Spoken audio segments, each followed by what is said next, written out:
Hey, hello, and welcome to yet another episode of Disruption Talks, where we invite top experts to discuss digital acceleration, winning strategies, innovation, and scaling products. Today, the key topic will be unveiling consumer insights, transforming data into shopping revelations and wins. And let me warmly welcome our guest today, who is Pierre Martin, Associate Director, Global Analytics at Wayfair. Hello, Pierre. How are you today? Good morning, Barbara. Yeah, I'm good. Thank you. It's great to be here. Brilliant, brilliant. How is Berlin today in the morning? I think everyone bonds over the Berlin weather from November to March, and I think it's been the last couple of weeks. It's actually been good. Well, it's -5 degrees and it's cold and there's snow on the ground. The sun comes out, and for me, that's enough. Sometimes, you just gotta get a little sun once in a while. So, but yeah, it's December, so Right, staying right. inside, staying warm. Exactly, exactly. And snow in December is actually quite nice. I'm enjoying the winter weather, so I think that's a good part, definitely. And Pierre, how about you give us a little bit of an intro about your role at Wayfair, about your day-to-day job. I think that would kick us off quite well and put all the audience on the same page. Yeah, absolutely. So, Pierre Martin.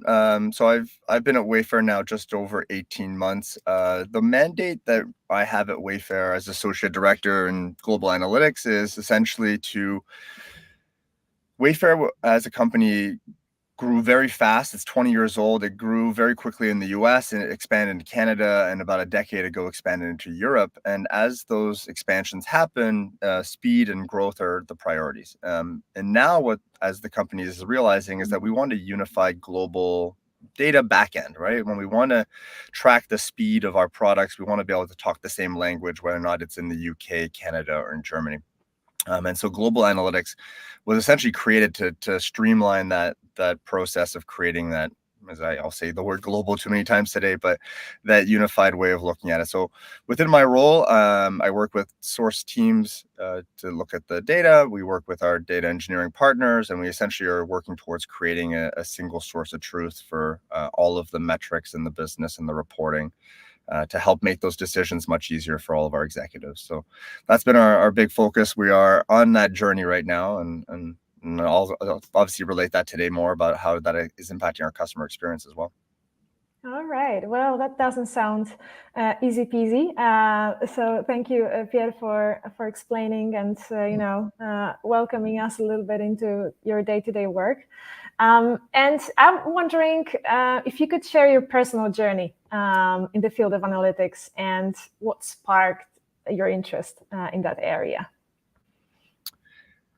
Yeah, I think I'm like the last generation before data became a thing. Like when I was going to university, it wasn't an option. I mean, yeah, you had data scientists, but they were very much at the university and a PhD doing a lot of research. And so for me, my background, I actually did a Bachelor of Finance. I went to university, did 4 years of finance, focused on transactions, the foreign exchange market. And that was essentially my first job out of school, was actually getting into the foreign exchange market and doing transactions for a startup based out of Australia.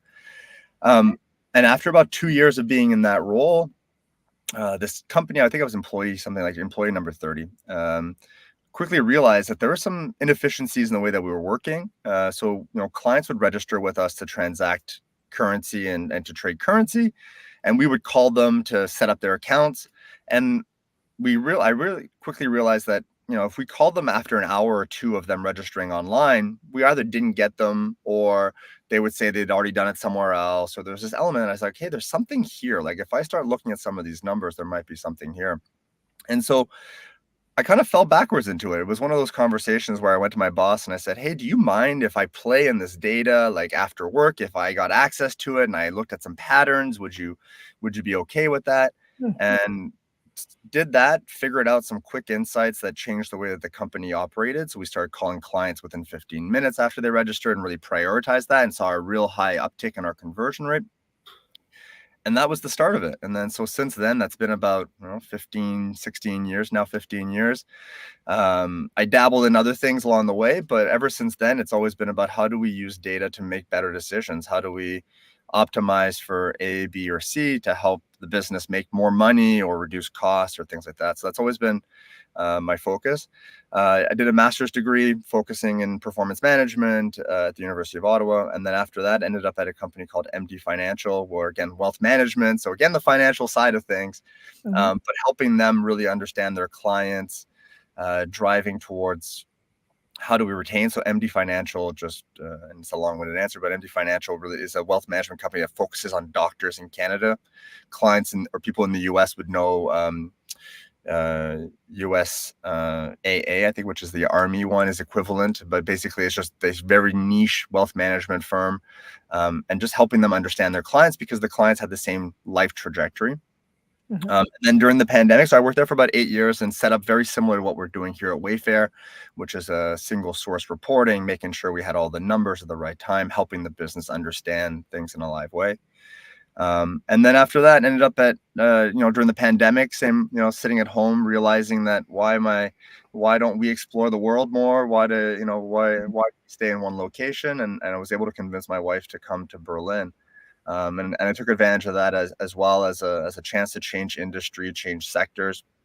So I ended up at a company called Wunderflats, which is a kind of an Airbnb equivalent, but for longer term rentals here in Germany. Finding a home in Germany is very difficult, especially as an expat, and this company was helping optimize that on the internet. Spent a year with them, and then had this opportunity at Wayfair, and so this is how I ended up here. But yeah, one of the I call it the falling backwards into data, and then loving it so much that I've stuck around for this period of time and have no plans on going anywhere else. So I think it's a fun space to be in. Okay, well, thank you very much for diving into your past. What did you say? 15 years, I think. Yeah, long time. Right. I'm sure that your previous boss must have appreciated a lot the fact that you voluntarily decided to dive into the data and then found this little thing that allowed you to improve the company's business at the end. Sometimes it's luck. Sometimes it's, I don't know, timing of it. I was 22 years old. You're trying to make a mark as well and trying to create something or to look at a way of working. And I think that's been a motto of mine to always try and jump in where I can. And I think that's helped me spark my career. But I mean, obviously it sparked the love of data and kind of using that as a tool for work. So. Absolutely. And coming back to what you said as well about the Berlin housing market, I've heard a lot of stories about how difficult it is actually to rent a flat over there, that you have to go through tons of castings and etc. So I hear you definitely, and I'm wondering, it's just a side question, how you've been enjoying Berlin in comparison to your previous locations. Is it very different? Yeah, I think so. I think, so my wife and I spent 10 years in Ottawa. Before that, Ottawa being the capital in Canada. I've grown up as well. I lived in Australia for over a decade. So, I've got to experience different sides.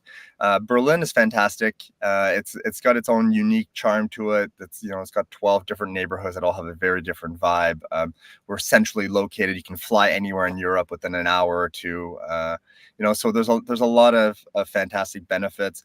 We're learning German too, which is really important to my wife and I. Even though we've been here now over 2 years, our German is not that great, but I think it's a new way, and I think that's one of the things. It's easy to stay where you're comfortable, and for us, it was really important to experience a new way of working, a new way of living. We love you can walk anywhere in 10 minutes, grocery store, pharmacy, anything you want. Versus before, you could drive anywhere in 10 minutes. So I do not miss owning a car whatsoever, which is great. Okay. I can imagine that actually. Okay, and Pierre, so it happened many times in your story that you smiled when you were speaking about data. So clearly it sparks joy, and clearly it's your genuine interest. And I'm wondering what aspect of working with analytics and with data excites you the most, and how it impacts your day to day. I think it's the people. Okay. There's always cool technologies and tools that exist out there. You're constantly having to stay. I think that's a pressure in itself. You have to constantly stay relevant because every day there's someone coming out of university that has more knowledge and in a language. 5 years ago, 7 years ago, Python wasn't that big of a language, and now all of a sudden it's like if you don't have it, then you're not getting an interview. So there's always that element of that pressure of keeping up. But to me, it's the people that are in this space have a curiosity.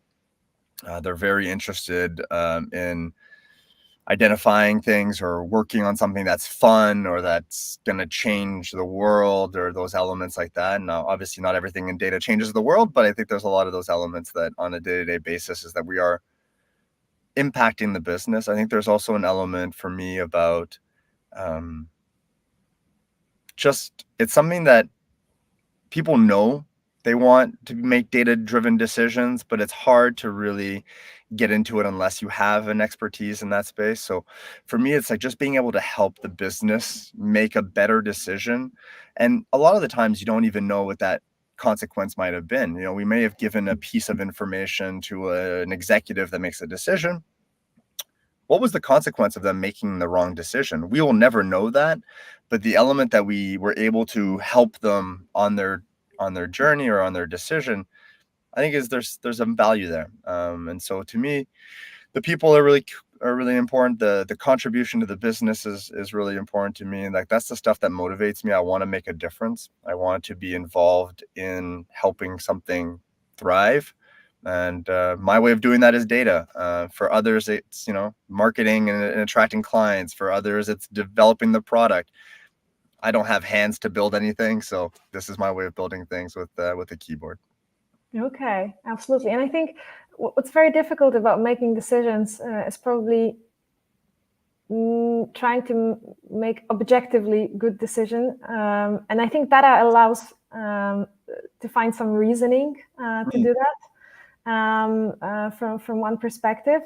And is there anything from your experience that surprised you or was very innovative in terms of use of analytics in understanding consumer behavior? It can be an example from your own experience or anything that you have seen in the analytics world. I think there's so many different ways that you can look at consumer behavior. And, so for us, in prior roles, I'll use an example from MD Financial. We had access to all information about the client in terms of how often they went to the website, to how much money they had invested, to which transactions they did, to how many meetings they went to with their advisor. So there's a lot of different ways you can slice that. And I think sometimes what's really critical for me, or what's I think about what's an innovative use of it, is how do you tie it all together to create kind of like a 360 view of this customer? It's very easy for us to say, if we do this one very specific behavior, you'll get this return, because it's easy to get down a path of, data is also, to your point, right? You can use it to get an unbiased opinion, but you can also really easily create a biased opinion with it. Right.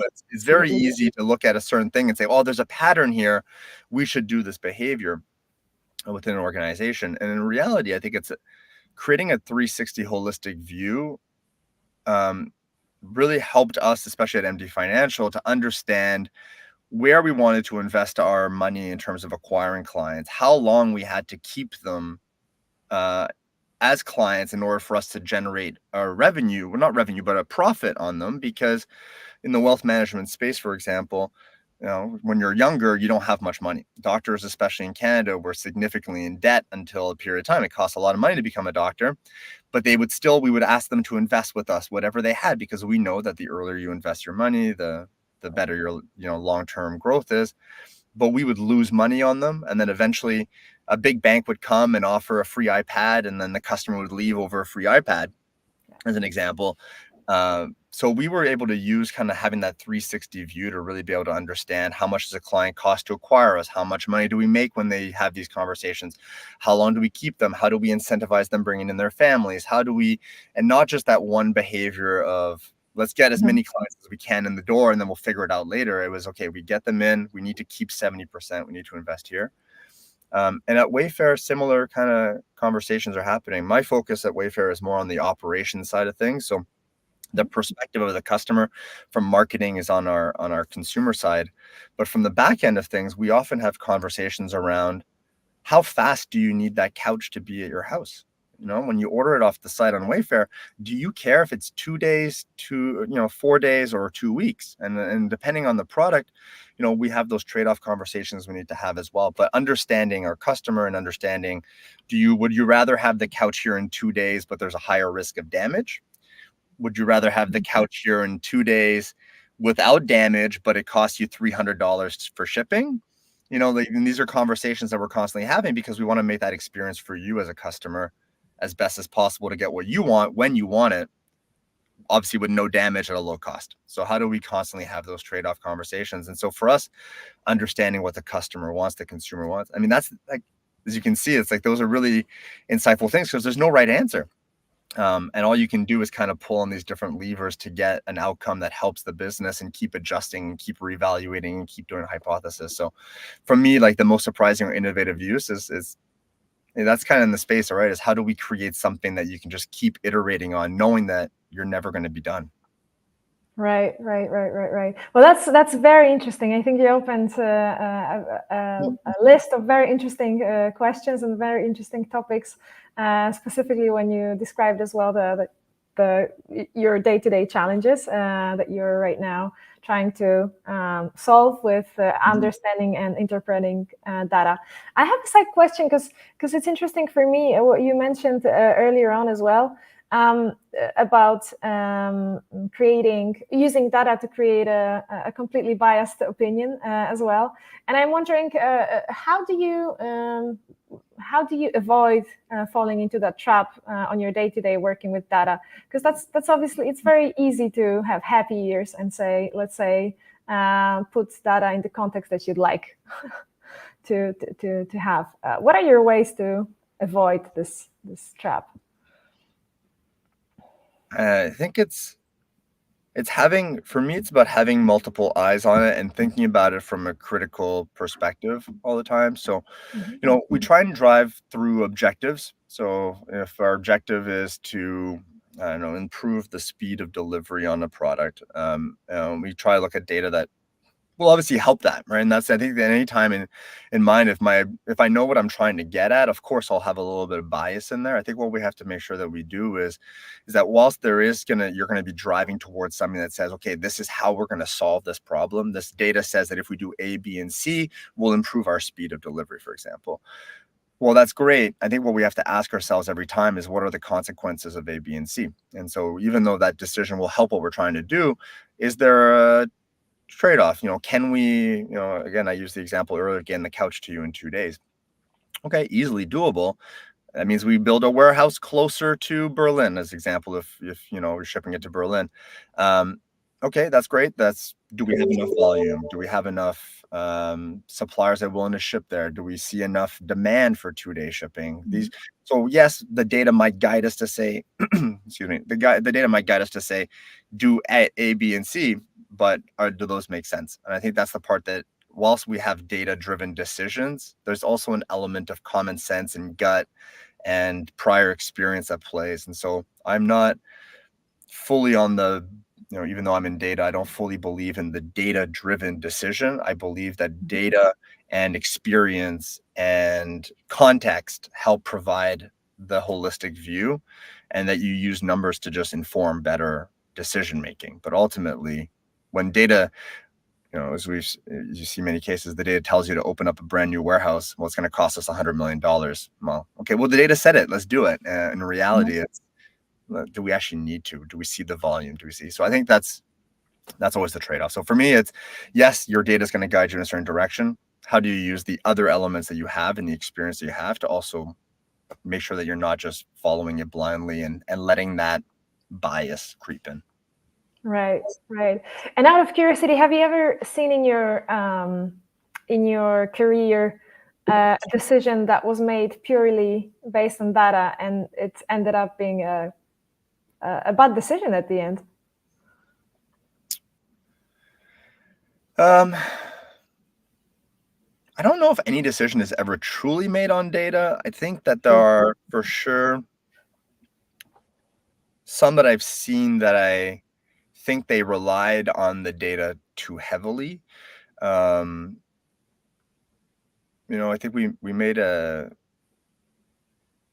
so I think that's always something that I think is more of the concern. So whilst I'm trying to think of an example on the spot here. But you know, I think sometimes with our customer acquisition in the past, it's been something that says, hey, the data says that we should spend money here and we should do this. But in reality, there's a tipping point of diminishing returns as you go down that path. And the data, having context or having some opinion as well on top of that would help guide the direction slightly differently. So, we're invested in a different way of acquiring clients. And so I think I've seen it more. It's a long answer here. You caught me on the spot, but I think I think I've seen it more the other way, where they haven't used the data enough to help Right. make the decision. Okay. But from the perspective of just purely data driven, not as much. Right, right, right. I think all of us saw the other way around situations, definitely, and wished that we could have based ourselves on data before making the decision. Absolutely. And coming back to maybe to retail industry and analytics, do you think that if analytics trends have evolved somehow in the retail industry over the past few years? I mean, we had the pandemics, we had recession, so there were a lot of big events going on. What do you think about it? Yeah, I think there's two sides to it. And so obviously, we talked a little bit earlier. I'll touch briefly on the consumer side, and then I'll go or the commercial side of things, and then I'll talk about the kind of supply chain and the way that we've considered it here a little bit. But I think we've seen huge advancements on the commercial side of things. Marketing is more targeted than ever. We understand more about you than we ever have. We're able to use AI. Wayfair's recently released something that allows you to basically plan your room with all the furniture in it virtually. We've introduced it in our store as well. I mean, that's not new technology, but the way that we've done it is it allows it to really be much more interactive. And make recommendations for products that we sell. So I think from a consumer perspective, using data, AI, those elements there make your shopping experience significantly more tailored to you. On the supply chain of things, from our perspective, there's consequences to all those things. I mean, that's great from a customer perspective, but we also have a promise on the backside to say, how nowadays the expectation is, and with the pandemic, the expectation is that you get everything delivered to your door basically within 48 hours. Now, yeah. Yeah, now versus before, you would go to a store. I'm talking about furniture sales as an example. You would go to the store, you would look at the couches that are available. They might have different fabrics in a book, and you pick a choice, and they go, that'll be 12 weeks from now. And you go, okay, I'm willing to wait 12 weeks for this couch to come. And you kind of, now it's, can I get this by Friday? And that's very reasonable. It means that we've had to adjust, or companies have had to adjust the way that we have our supply chains and the way that we structure them. And I mentioned earlier, from a data perspective, for us, we've invested a significant amount of money into just making sure that our data environment is robust and that we have visibility into the package from start to end and are able to reduce some of our high expenses.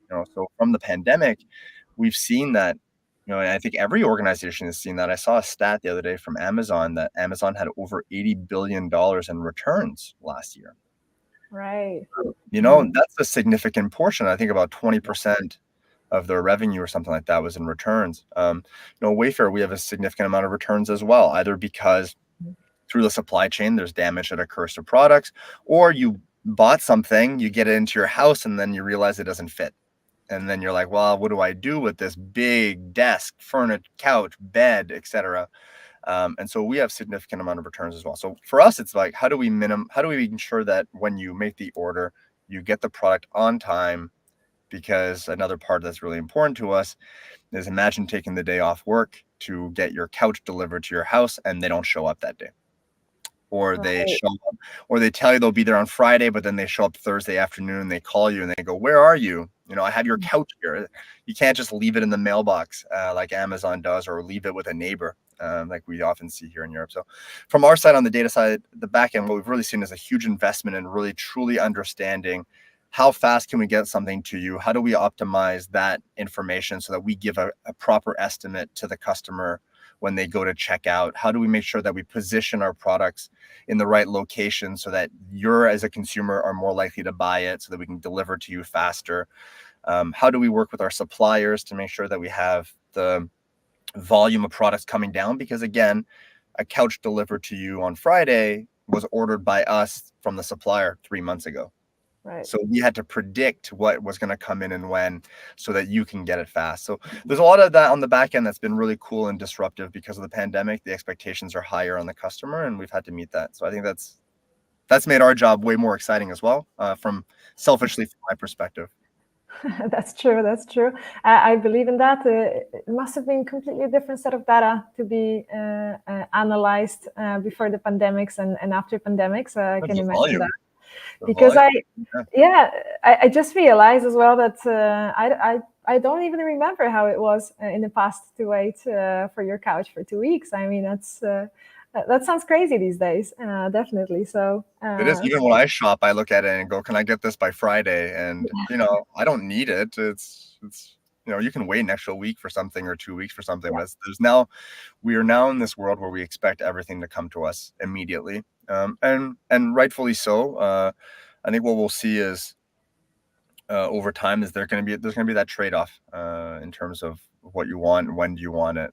But yeah, I think we expect things immediately now, which is great. It's good right. that. Yes, completely.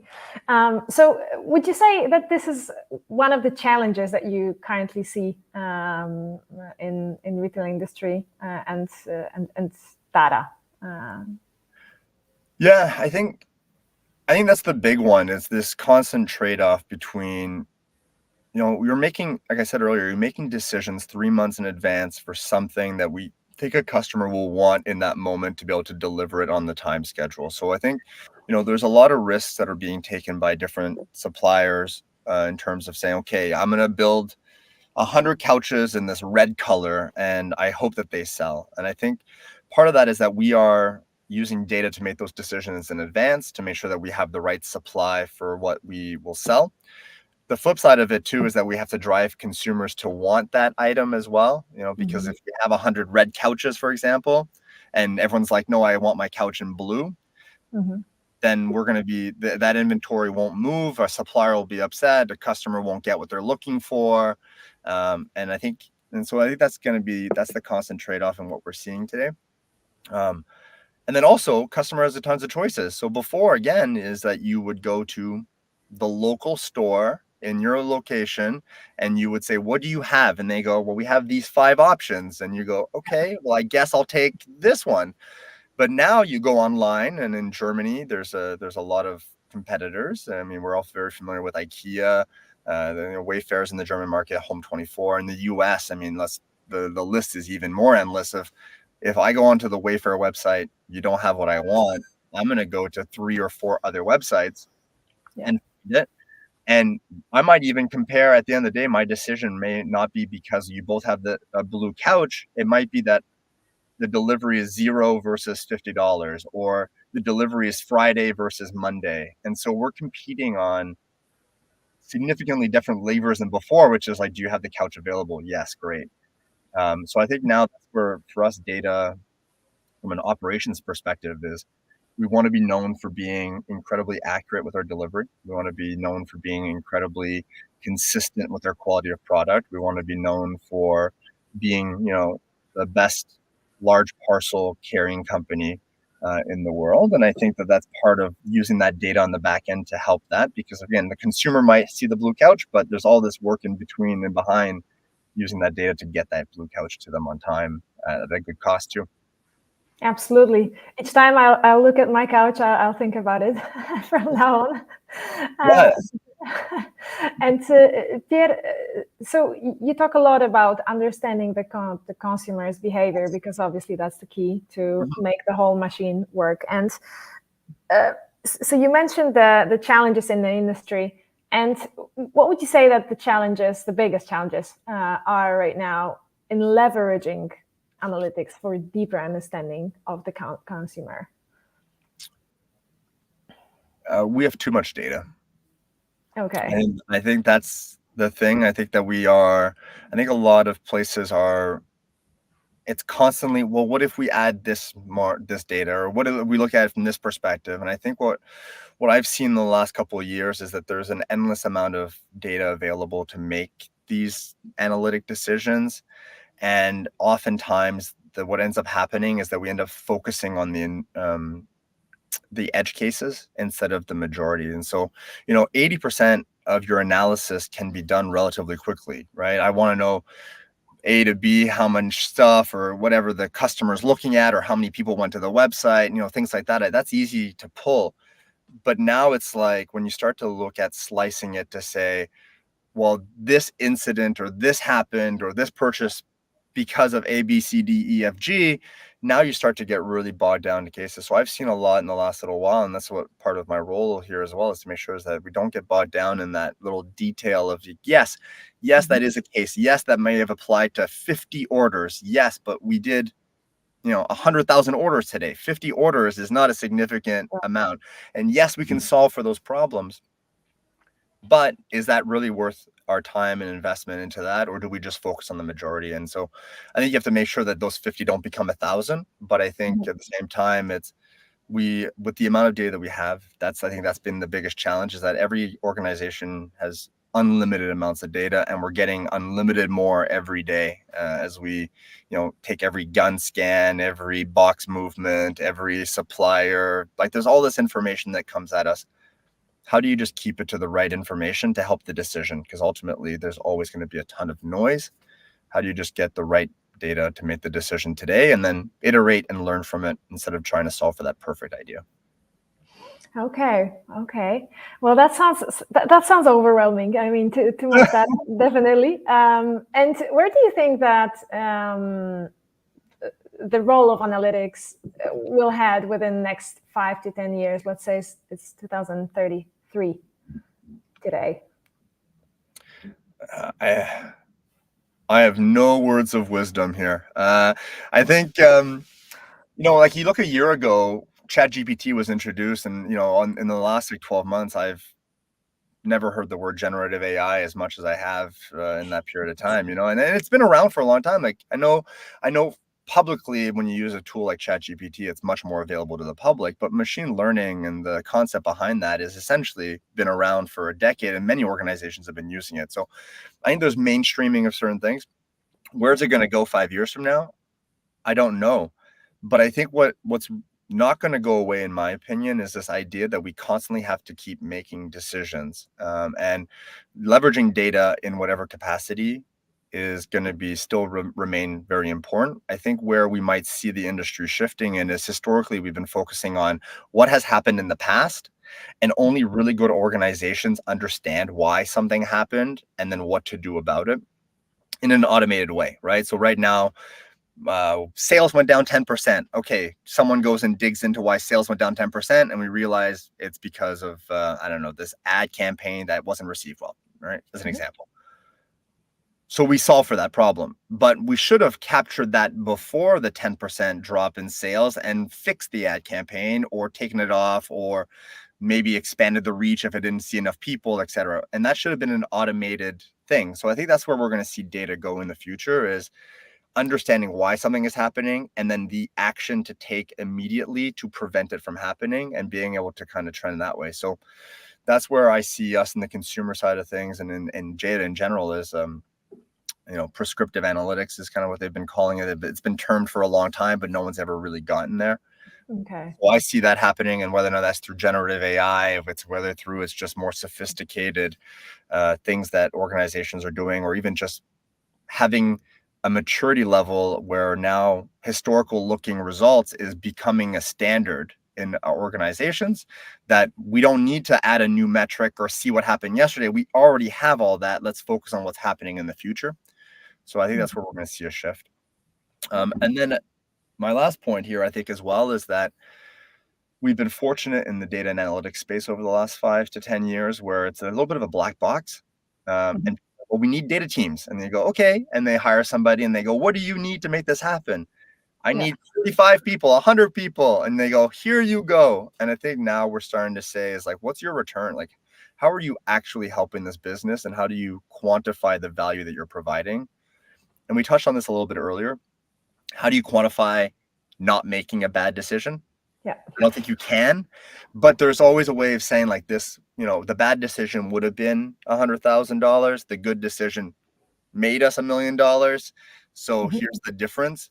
And I think that's going to be part of where we see in the next 5 years is how do we quantify this return on investment from these data teams and the value that are provided? Because I mean, we're seeing it now in the market. These companies are laying off data teams left and right because they're not seeing that return on investment. So how do we sell ourselves better as a data team? How do we show the value that we provide that isn't just you had data, you made a decision? And so I think in the next 5 years, we'll see a big push there. And how do you monetize what the data team is doing as well? Okay. So monetization of data teams work, but also fortune telling from what you're saying. Fortune telling. Sounds exciting. Yeah. Okay, and Pierre, moving a little bit as well to Wayfair analytics approach, because I think that's a very interesting topic as well for our audience. Can you tell us how Wayfair is leveraging analytics to deepen the understanding and the connection with its consumers? Yeah, I feel like any organization we look at, we have a understanding of our customers from their kind of habits on our website, right? From a consumer side of things, like we understand what they're looking at to buy at that moment. We have a good idea from, there's so many external data available to help us understand kind of what the customer wants. And again, like I mentioned earlier, we need to make those decisions in advance. And so I think from Wayfair's perspective, we've invested heavily in data and analytics to make sure that we have that, what I talked about earlier, that 360 view of our customer. We want to understand what they're looking at in that moment, but we also want to understand kind of why they came to us and what products that, we're able to offer and where the demand is and how do we position that product so that we can sell it, and then how do we tailor to different markets, because someone on the east side of the US, for example, has a very different taste of product than someone in the West Coast or in the North or in the South, right? So, we obviously have, millions of products on our website at any given time from our different suppliers. How do we know what to put where, and how do we know what's going to sell? So, there's a huge investment from that perspective to making sure that we understand our clients, that we understand the market, that we also make sure that things are available when they need them, as we talked earlier. So I think that's been the biggest part about leveraging analytics, to make sure that we are able to show them that we understand them, to show them that we have what they want. Because ultimately, I mean, that's your guide. At the end of the day, if a customer comes to your website, browses for 10, 15 minutes, and then leaves without making a purchase, you obviously didn't either understand them or had what they wanted. And so if that happens enough, I mean, you don't have a very profitable business. So for us, it's about how do we make sure that when you're in, let's use a European example. When I'm in Berlin, I have a very different taste than I do if I'm in the south of France.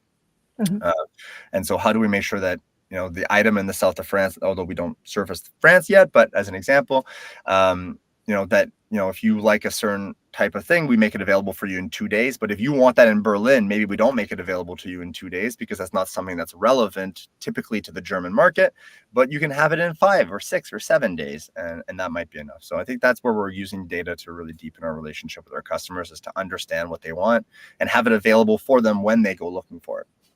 Okay. Well, on that topic, there's one interesting question from the audience, coming from Hubert Francis, and I'm going to read it out loud. So when it comes to behavioral factors, what kind of e-commerce customer behaviors can be observed in the data other than shipment time expectations? Something that really influenced Wayfair's decision or significantly changed the existing processes? Is there anything that comes to your mind when it comes to that?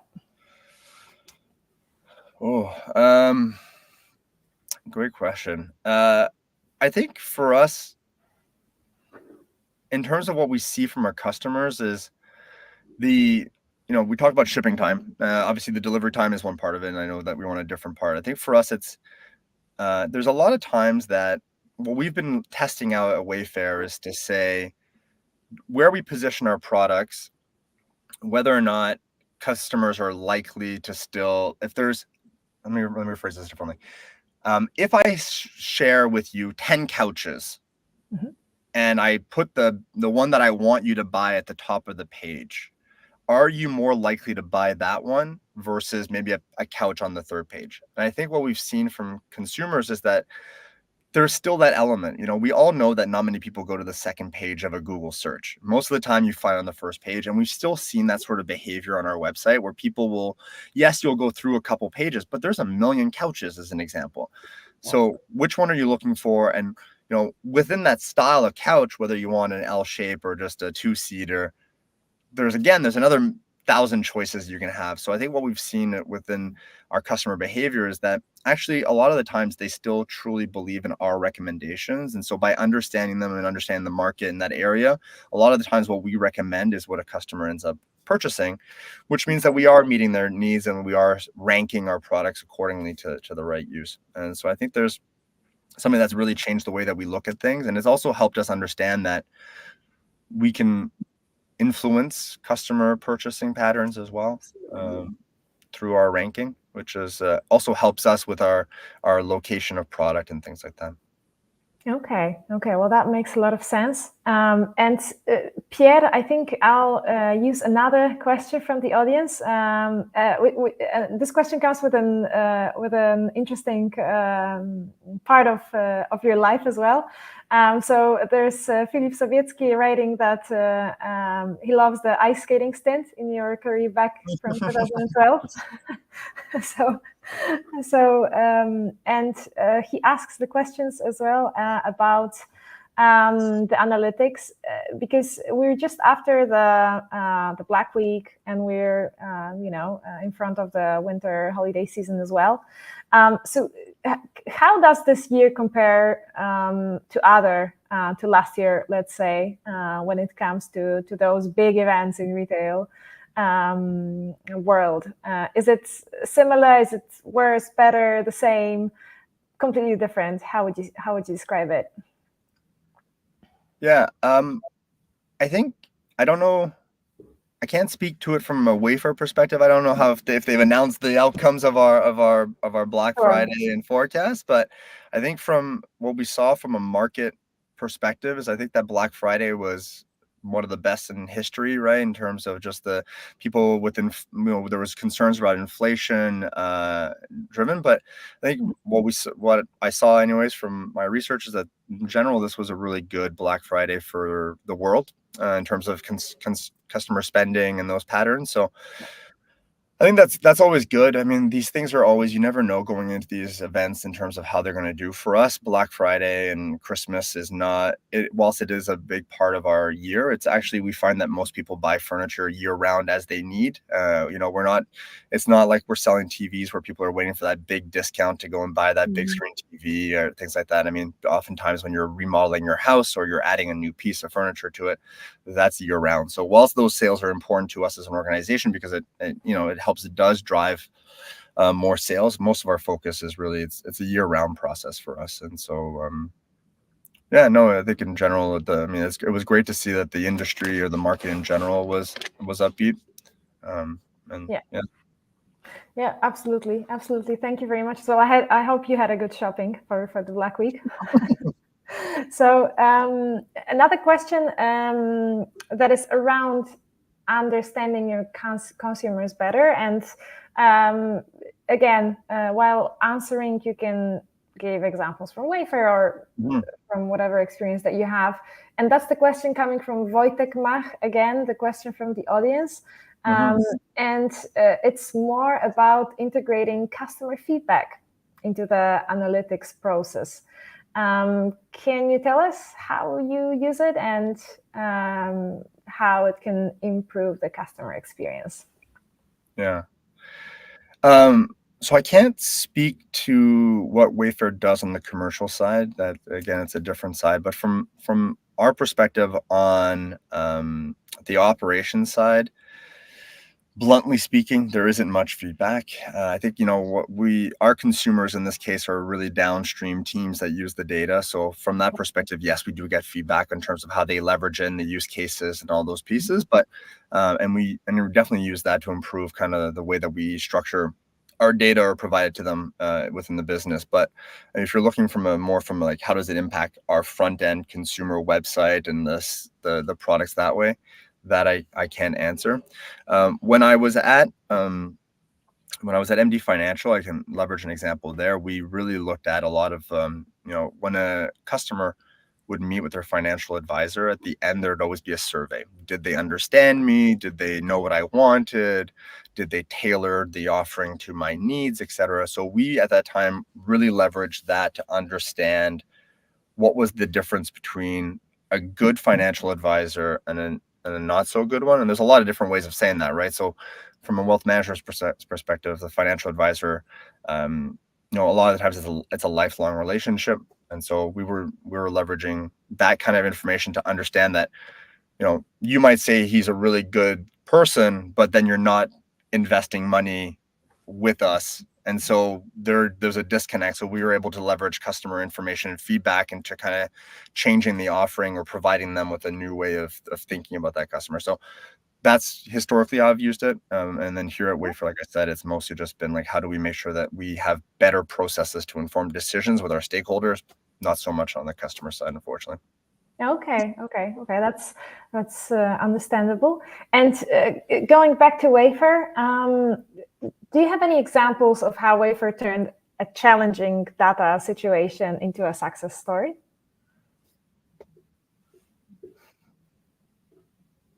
I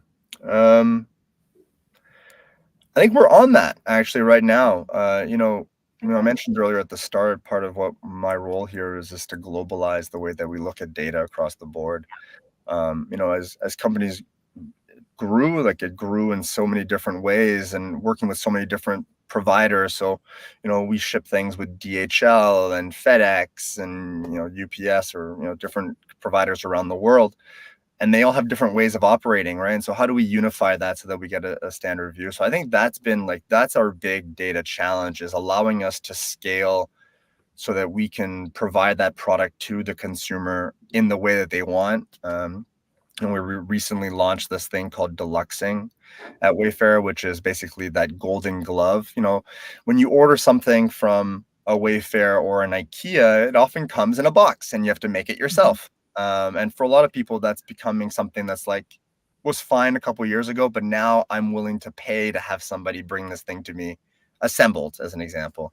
And so, we've been able to use data to create these new service offerings for the customer, and really understand them in that space. So I think, that's, you talk about a big challenge. The big challenge is globalizing our entity, and the big challenge is using our data to help create new service offerings and products. I think some of those have been data challenges that have allowed us to kind of create and thrive out of that, or to become a success story. Okay, that sounds amazing, actually. So you have an amazing mission right now on you. Yeah. And what are some innovative strategies that you employ to reveal new competitive opportunities through analytics? Great question as well. Innovative strategies. I think for us, if I talk about the supply chain side of it, it's not necessarily about innovation. It's about what I would say consistency. And so, Okay. one of the things that we've been really focusing on the last year is how do we make sure that when you're looking for a certain piece of information or data to help or analytics to help, that you can easily find it, understand it, and apply it. And I think, as much as that might be deemed to be innovative with a new tooling or a new way of surfacing that information, I think for us, it's about more just accessibility, transparency, visibility. The old stable world, it's a little bit boring to be stable, reliable documentation and those elements, but I think that in itself is innovative because it helps us drive. Like, again, every time I look at this from this perspective, which is every time I need to go find something, if I have to spend 2 days going to find the information and I don't know if it's good or not, then I've lost those 2 days to help make that competitive opportunity or that decision that might help us. And so, our big focus on the operations side of things, supply chain, has been making sure that is available very fast, very easily to everybody, so that we don't have these debates about this number is 10, no, this number is 12, no, this, I actually saw this, or my person did this analysis. It's saying, okay, this is available to everybody, and let's move fast because that's going to ultimately, a lot of the times now, it's about moving fast with confidence, and that's the competitive advantage in this industry. So absolutely. Thank you very much, Pierre.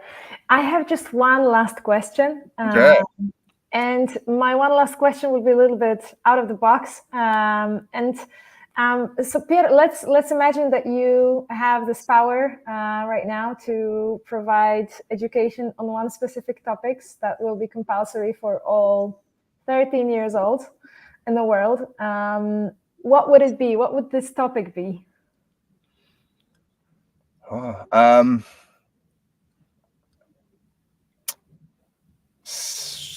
Financial literacy. Okay. Yeah. I think money is a taboo topic for many people, and I think that we don't spend enough time educating people on how to budget, how to save, credit card debt, how borrowing is good for you in some contexts and bad for you in others. Like, yeah, it's a topic that I've done some when I was in Canada. Went into some high schools. They were doing some financial literacy projects, and it's quite interesting how short-term thinking versus long-term thinking in that space. So for me, that would be my answer. I think that we would be much better off if people understood that component. That's true, and it's actually a little bit weird that it's not a regular part of education that you get at school. That's true. Personal finances, for instance, right? Yeah, exactly. Absolutely, I completely agree. Pierre, it was very, very nice talking to you today. Thank you very much for sharing all of the answers with me and with the audience. I hope you have a wonderful day in Berlin, despite the cold, and I hope to see you soon. Thank you so much. Have a great day. You too. Thank you very much. Bye-bye.